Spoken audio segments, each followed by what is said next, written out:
Hey, to enter the download mode on the Samsung Galaxy S23 FE, first of all you have to grab the USB-C cable and prepare it.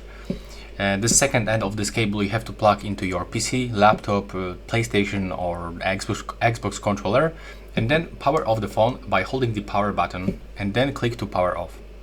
And now in this time we have to grab the phone like this and click and hold on the volume up and the volume down button together. And when we start holding these buttons, we have to plug the USB-C cable. So take a look. Right now, let's click and hold the buttons and plug the cable. And now just take a look on the screen. There we go. Now we can release. And I'm not sure it is good visible, but we are in the download mode. And to confirm, we have to click on the volume up button. And the screen will lights up, as you can see. So now we are in this mode. I don't know why, but for some reason it's really hard to see anything on the screen.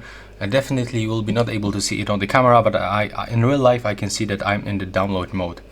And yeah, right now that's all. Please subscribe to my channel. Bye bye.